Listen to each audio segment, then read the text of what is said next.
वस्तु नहीं है, तब उसके लिए सब साधन व्यर्थ हो गए।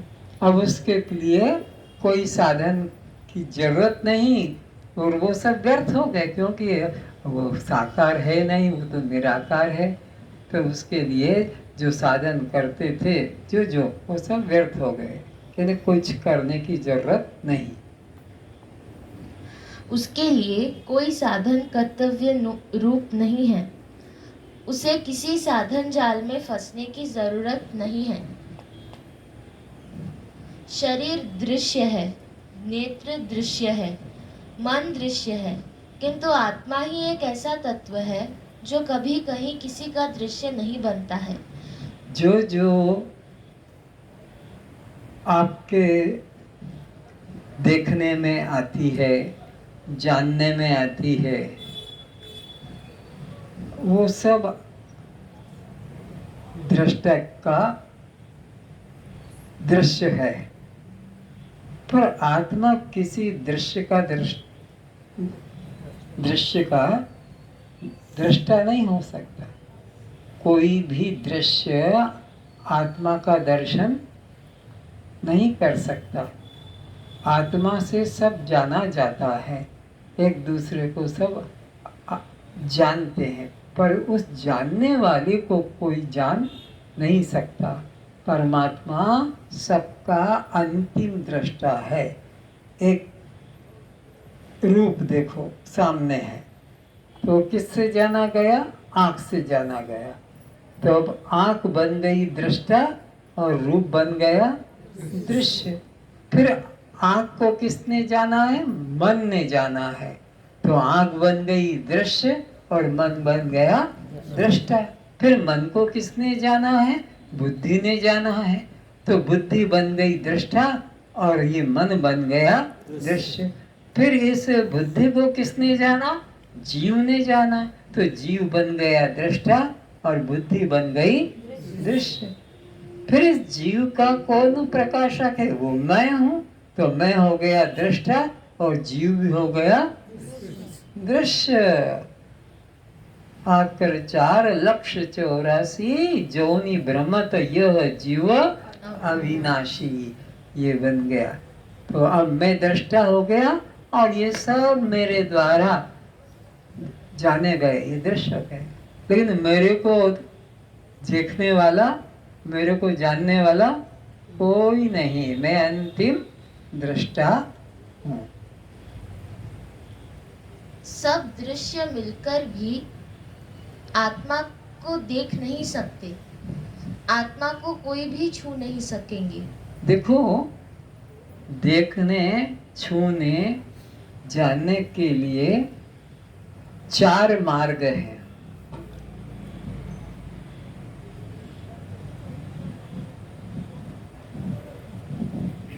जाति, गुण, क्रिया और संबंध।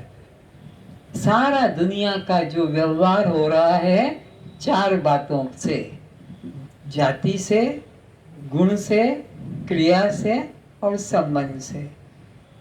तो ये सोचते हैं मन बुद्धि कि हम जान लेंगे परमात्मा को। सारी दुनिया को जानते हैं और दुनिया में 4 बातें हैं, जाति है, गुण है, क्रिया और संबंध। इसके अलावा कोई नहीं है। तो नाम, रूप, जाति, गुण, क्रिया। तो अब चलते हैं, चलो जाति से हम जानेंगे कि वो कौन जात वाला है। तो चलते चलते गए और बीच में से एक, बीच में बहुत बड़ा खाई मिल गई। उधर जाने का रास्ता नहीं, बस वहीं रुक गए। जाति की पटरी से, जाति के रास्ते से परमात्मा को खोजने गए तो पता लगा कि उसकी तो कोई जाति नहीं, सजाति विजाति स्वगत भेद शून्य है। तो जाति की बात खत्म हो गई। चलो गुण की रास्ते से परमात्मा को जाने, कौन सा गुण है। तो चलते चलते गए कि फिर आगे उधर जंप होने की जगह ही नहीं मिली। मालूम पाओ तो गुणातीत है, उसके बारे में गुण का भी खबर नहीं। तो कहा चलो क्रिया से अब तो पहचानेंगे, क्योंकि कोई जाति वाला कोई गुण वाला कम नहीं, तो क्रिया तो कुछ तो करता होगा। तो चलते चलते गए कि फिर रास्ता रुक गया, उधर नहीं जा पाए। क्यों? बोले वो तो निष्क्रिय है, उसके बारे में कोई बात ही मत करो, और मुसीबत है। अरे तो चलो संबंध से तो टूटे, उसका कोई तो संबंधी बाप बेटा तो है, कोई ऐसा थोड़ी। गया गए तो बोले तो स्वगत भेद शून्य, उसमें तो कोई संबंध नहीं, असंग है, असंग में कोई संबंध। हाथ जोड़ के बैठ गए। तो कहने का अर्थ है कि परमात्मा को सब मिलकर भी नहीं जान सकते, न जाति न गुण न क्रिया न संबंध। ऐसे ही इंद्र को घमंड हो गया, असुरों पे विजय पाली भगवान की शक्ति से। लेकिन घमंड क्या, हमने राक्षसों को असुरों को हरा दिया।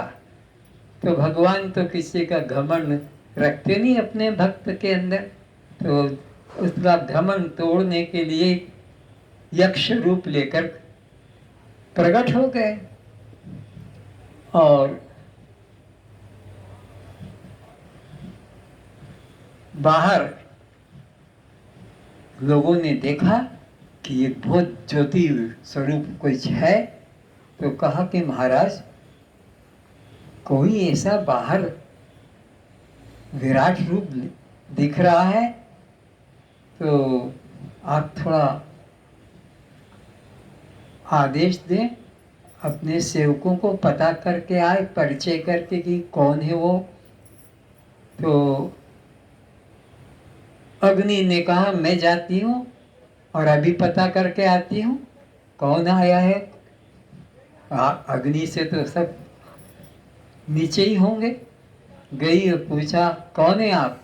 बोले मैं तो अपना बाद में बताऊंगा परिचय, तुम अपना बताओ, तुमको तो मुझे नहीं जानती हो, मैं अग्नि हूँ। क्या सामर्थ्य है तुम्हारी? अरे मैं सारी दुनिया को जला खाक कर सकते हो। अच्छा ये तिनका है, जरा इसको तिनका घास का टुकड़ा पुआल का जला। बोले मेरी शक्ति का अपमान, मैं सारी दुनिया को जला सकता हूँ तिनके की बात, तुम्हें अभी खड़ा खड़ा राख कर दूंगा। बोले बाद में करना मुझको और दुनिया को, पहले इसको तो जला। पूरी ताकत लगा दी, पसीना पसीना निकल आया और वो थोड़ा भी गर्म भी नहीं हुआ। सर झुका के और जाके सभा में बैठ गया और कहा महाराज मैं तो नहीं जान पाया, मेरी सामर्थ्य नहीं उसके। तो पवन ने कहा अरे मैं अभी जाकर पता करती हूँ कौन है वो। पवन देवता गए और उन्होंने भी पूछा कौन हो तुम?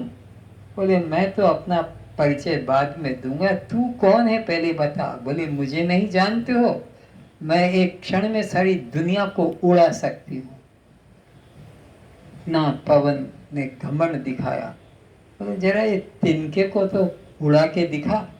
बोले मेरी शक्ति का अपमान, मैं तुमको भी उठाकर उड़ाकर आकाश में फेंक सकता हूँ। इसको तो उठा, पूरी शक्ति लगाई, वो तिनका भी हिला नहीं। वो भी जाके सभा में बैठ गया कि हम तो नहीं जान पाए। फिर इंद्र निकला तो वो गायब हो गए उसका घमंड चूर करने के लिए। तो ये सब मिलकर भी उस परमात्मा को जान नहीं सकते। न कान, न त्वचा, न चक्षु, न जीवा और न घ्राण, इसलिए अप्रमेय कह दिया। वो परमात्मा कैसा है? अप्रमेय, यानी उसको इन प्रमाणों से, कौन से प्रमाण? श्रोत्र, त्वचा, चक्षु, जिह्वा और घ्राण, इन पांचों प्रमाणों से उसको प्रमाणित नहीं कर सकते कि ऐसी ध्वनि वाला है, कि ऐसा स्पर्श वाला है, कि ऐसा रूप वाला है, कि ऐसा रस वाला है, कि ऐसी गंध वाला है। कोई भी उसको प्रमाणित अप्रमेय से। वो परमात्मा किसी भी प्रमाण से प्रमाणित नहीं हो सकता, बल्कि सब को वो प्रमाणित करता है। आत्मा को कोई कर्म कलुषित नहीं कर सकेंगे। आत्मा का स्वरूप ही शुद्ध बुद्धता है। आत्मा के बारे में और अनात्मा के बारे में दो निर्णय तुम हमेशा याद रखो। कौन से दो निर्णय? ये देह अत्यंत मलिन है और ये आत्मा अत्यंत शुद्ध है। अब किसको उपदेश करोगे? आत्मा को शुद्ध करने की कोई विधि नहीं और देह आत्मा को कोई अशुद्ध कर नहीं सकता और देह शुद्ध हो नहीं सकता। अत्यंत मलिनो देहो, देह कैसा है? अत्यंत मलिन है और आत्मा नित्य शुद्ध है। तो किसको उपदेश दो? देह तो मलिन है, वो शुद्ध हो ही नहीं सकता, और आत्मा तो नित्य शुद्ध है, वो कभी मलिन हो नहीं सकती। इस प्रकार से आत्मा के बारे में कहा कि वो अत्यंत शुद्ध है, उसको मलिनता कलुषितपना छू नहीं सकता। इस प्रकार से उसका स्वभाव है। तुम्हारे मन ने लाख पाप किए हो, तुम पापी नहीं हो सकते। लाख तुम्हारे मन ने पाप किए हो, तुम पापी नहीं हो सकते। तुम्हारे पाप होने का कोई रास्ता ही नहीं है। तुम्हारे द्वारा आज तक कोई पाप हुआ ही नहीं। पाप अगर हुआ है तो तुम्हारे मन और शरीर ने मिलकर किया है। तुम्हारे को तो पाप स्पर्श भी नहीं कर सकता है।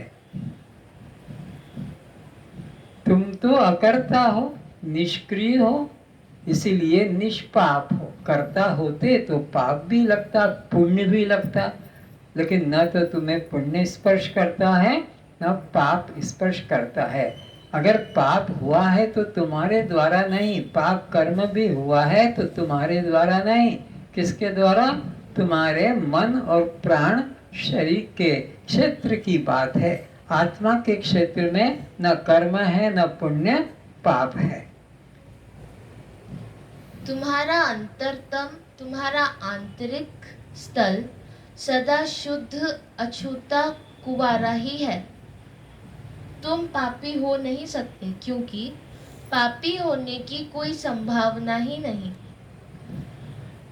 जैसे समझने के लिए, ये जो गच्छ के ऊपर नारियल लगता है उसको क्या पेड़ बोलते हैं, उसके अंदर कभी भी कोई रंग प्रवेश नहीं कर सकता।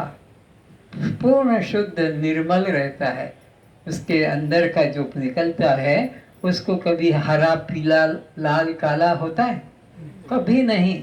चाहे जैसा बाहर का वातावरण हो, कि उसके जड़ में, वृक्ष की जड़ में तुम लाल रंग का पानी मिलाकर डाल दो, हरा पीला, लेकिन उसमें जो पानी अंदर होगा वो निर्मल होगा। आत्मा ऐसा ही शुद्ध है, उसमें आज तक किसी ने कोई पाप कर्म जुड़ा नहीं, क्योंकि वह अकर्ता और निष्पाप निष्क्रिय है। अपने जीवन में एक भी पाप, भूल, अपराध बिना देह तादात्म्यता के नहीं किया जा सकता है। तो कोई भी पाप कर्म कब होगा? देह के साथ मैं भाव करने से। देह के साथ जब मैं भाव जुड़ेगा तभी तुमसे शुभ या अशुभ कर्म होंगे। पर आत्मा तो देह के साथ कभी मैं भाव करता ही नहीं, देह में तादात्म्य बुद्धि करता ही नहीं, इसलिए वो नित्य शुद्ध है, उसको पाप स्पर्श नहीं करते। क्योंकि पाप हेतु दूसरे के होने की अपेक्षा रहती है, किंतु जिसके लिए सब एक आत्मा ही हो गया है, अब वह किस कामना से किसके साथ कुछ अनुकूल या प्रतिकूल क्रिया करने का संकल्प कर सकेगा? तो पाप हमेशा दूसरे की अपेक्षा से होता है, कोई दूसरा नहीं। जैसे दानी बनना है तुमको, तो दानी तुम अपने आप करोड़पति होकर, अरबपति होकर भी तुम दानी नहीं कहला सकते हो, क्योंकि दानी होने के लिए कोई दरिद्र को सामने होना जरूरी है, तभी तो उसको अर्पित करके तुम दानी कहला सकोगे। ऐसे ही बुद्धिमान भी अगर कहलाना है तो कोई मूर्ख का बंद करो ना, कहाँ से आवाज हो रहा है। हाँ, बुद्धिमान भी तुम तब कहला सकोगे जब कोई मूर्ख अज्ञानी व्यक्ति होगा, तभी तुम ज्ञानी कहला सकोगे। तो इसी प्रकार परमात्मा के लिए भी द्वैत अगर कोई होगा तो उसके साथ कुछ क्रिया घट सकती है, पर परमात्मा के अलावा तो कोई दूसरा है ही नहीं। इसलिए परमात्मा नित्य शुद्ध है, निष्पाप है, निष्क्रिय है, उसके लिए कोई दूसरा नहीं है जो क्रिया करे कैसे। हाँ, दर्पण के सामने कोई हत्यारे को ले आए तो दर्पण हत्यारा नहीं हो जाता। जो भी हुआ, अच्छा या बुरा, शरीर व मन में हुआ। तुम सूर्य के प्रकाश में सारे दुनिया के लोग विभिन्न प्रकार की क्रियाएं करते हैं सूर्य के प्रकाश में, पर सूर्य को कोई कर्म स्पर्श नहीं। तुम्हारा कर्म तुम जानो, वो एक प्रकाश दे रहा है। तो परमात्मा एक चेतना दे रहा है, बिजली एक चेतना है, तुम उसको जो करना है, माइक लगाओ कि टीवी लगाओ कि कंप्यूटर लगाओ, हीटर कूलर लगाओ कि बल्ब लगाओ, ये तुम्हारा अपना लुकआउट है। बिजली का कोई भी उसमें हस्तक्षेप अभी उसका कोई आशय नहीं, इच्छा नहीं। सूर्य के भी मन में आपके कर्म जो जो आप जाने, उसको कोई आपसे पुण्य पाप की आशा अपेक्षा है। ऐसे ही परमात्मा की शक्ति से सब काम हो रहे हैं, पर परमात्मा को कोई स्पर्श कर्मों का नहीं, परमात्मा असंग रहता है। तुम दोनों के पार, दोनों के साक्षी हो। जिसने अपने को पहचाना तो पता लगा कि हम शरीर नहीं हैं। शरीर बाहरी परिधि है, हम केंद्र हैं। परिधि छोटी बड़ी खींचती है, किंतु उन सभी छोटी बड़ी परिधियों का केंद्र एक ही है। परमात्मा केंद्र है और ये शरीर परिधि है। तो केंद्र पर पहुंचना है, परिधि चाहे छोटी हो कि बड़ी हो।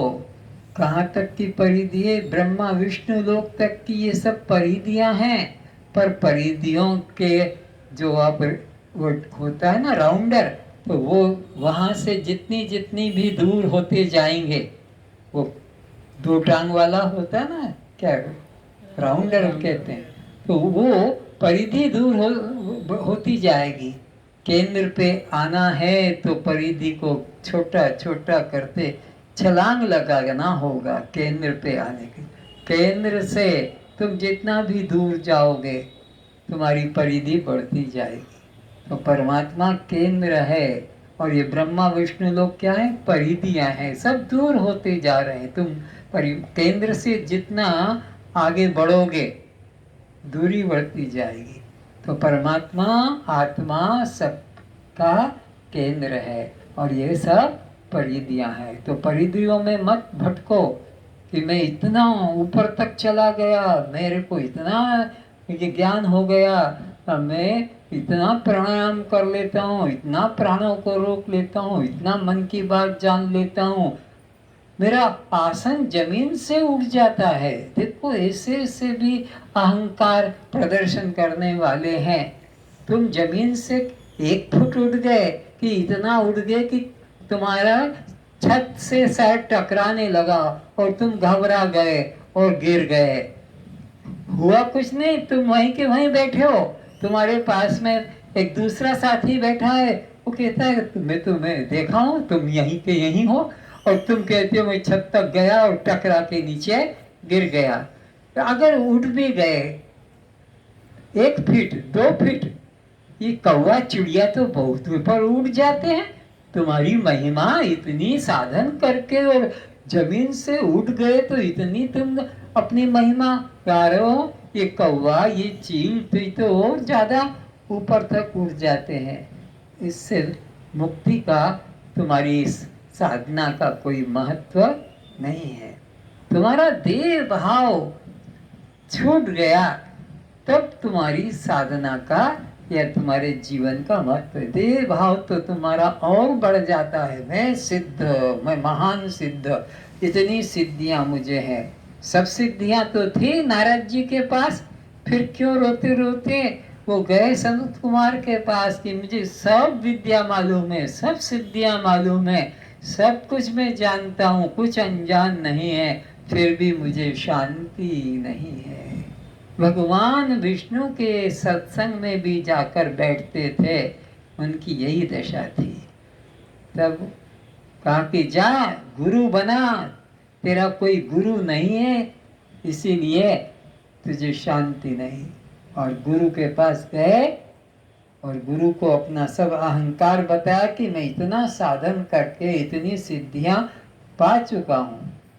तब कहा कि तरति शोकम आत्मवित, अरे तूने जो कुछ भी जाना है ये सब थोड़ा है, अल्प है, नाशवान है। जो भी अष्ट सिद्धि नव निधि जो है सब नाशवान है, ब्रह्मा लोक तक। तो वो विभु को जान, ये अल्प को जान रहा है, सीमित को, विभु को। परमात्मा विभु है और ये माया सिद्धि सब अल्प है। तो विभु को जानेगा तब शांति मिलेगी।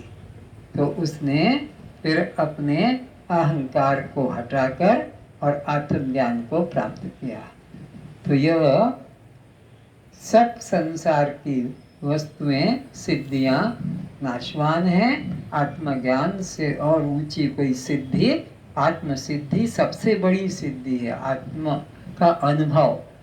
और जितनी सिद्धियां हैं, किसी के मन की बात जान लेना ये भी सिद्धि है, या अपने शरीर को छोटा से छोटा कर लेना कि देखने में भी ना आए, अदृश्य कर लेना, या इतना बड़ा पहाड़ की तरह कर लेना, इतना वजनदार बना लेना, यहाँ से अदृश्य होके दूसरी जगह पहुंच जाना बिना साधन। तुम्हारा घर कहाँ है, मकान नंबर क्या है, आगे क्या है, पीछे क्या है, तुम्हारा खेत किधर, ये सब बातें बता देना, ये सब बच्चों जैसी बातें हैं। इसलिए आत्म सिद्धि ही सबसे बड़ी सिद्धि है। और सिद्धियों की तरफ मन को नहीं ले जाना है, क्योंकि वो सब पतन करने वाली है, नाश करने वाली है, देह अध्यास बढ़ाने वाली है, बल्कि हत्याएं तक भी करने का विचार हो जाता है। एक छोटा सिद्ध और बड़ा सिद्ध आकर अपनी सिद्धि दिखाता है तो उसके प्रति द्वेष पैदा हो जाता है कि इसको मैं मार के दिखाऊंगा या इसकी सिद्धि कैसे नष्ट हो जाए। तो ये सिद्धियां आपको बार बार पुनर्जन्म में लाती है। इसलिए भागवत के 11 स्कंद के अंदर भगवान कृष्ण ने उद्धव जी को यही उपदेश दिया कि हे उद्धव, सिद्धि मार्ग पर जाना नहीं, सिद्धों के पास बैठना नहीं, नहीं तो तेरा भी उनके साथ पतन होगा। सभी परिधियां एक केंद्र बिंदु से खींची गई है, एक से विस्तार को प्राप्त हुई है। तुम्हारे में कोई परिवर्तन नहीं है, तुम सदा एक रस हो। सब परिवर्तन देह के, इंद्रियों के, मन के हैं। तुम आत्मा केंद्र बिंदु में कोई भेद नहीं है। जो तुम अपने को शरीर मानोगे तो सभी प्राणी तुम्हें शरीर ही मालूम पड़ेंगे। यदि तुमने अपने को जीव माना है तो सभी जीव प्रतीत होंगे। ऐसा देखा जाता है, सबके अनुभव की बात।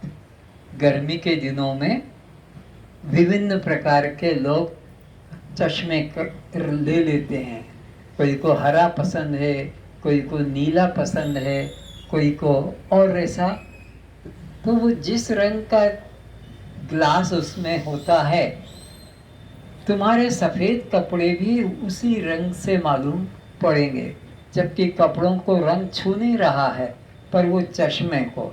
इसीलिए अप्रोक्ष अनुभूति में शंकराचार्य ने कहा, दृष्टि ज्ञानमयी कृत्वा पश्येत् ब्रह्मं जगत, सा दृष्टि परमोदारा न नासाग्राव लोकनी।